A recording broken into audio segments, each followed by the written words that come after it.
بسم اللہ الرحمن الرحیم۔ شروع اللہ کے نام سے جو بڑا مہربان اور نہایت رحم والا ہے۔ جنت میں داخلہ صرف اللہ کے فضل و کرم سے ہی ممکن ہے۔ حضرت ابو ہریرہ رضی اللہ تعالیٰ عنہ سے روایت ہے کہ رسول اللہ صلی اللہ علیہ وآلہ وسلم نے فرمایا کہ کوئی شخص اپنے اعمال سے جنت میں نہیں جائے گا۔ تو عرض کیا گیا کہ یا رسول اللہ، کیا آپ بھی؟ تو آپ صلی اللہ علیہ وآلہ وسلم نے فرمایا کہ ہاں میں بھی، یہ کہ میرا رب اپنی رحمت سے مجھے ڈانپ لے۔ باحوالہ صحیح مسلم۔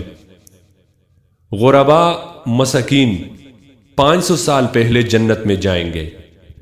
حضرت ابو سعید رضی اللہ تعالی عنہ سے روایت ہے کہ رسول اللہ صلی اللہ علیہ وآلہ وسلم نے فرمایا کہ مہاجر اور فقراء اغنیاء سے 500 سال قبل جنت میں جائیں گے۔ باحوالہ ترمذی۔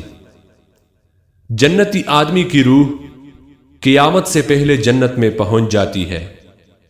حضرت عبداللہ بن کعب رضی اللہ تعالیٰ عنہ سے روایت ہے کہ مومن کی روح مرنے کے بعد جنت کے درختوں پر اڑتی پھرتی ہے، یہاں تک کہ مردے اٹھائے جائیں گے اور اس روز وہ روح اپنے جسم میں لٹا دی جائے گی۔ باحوالہ ابن ماجہ۔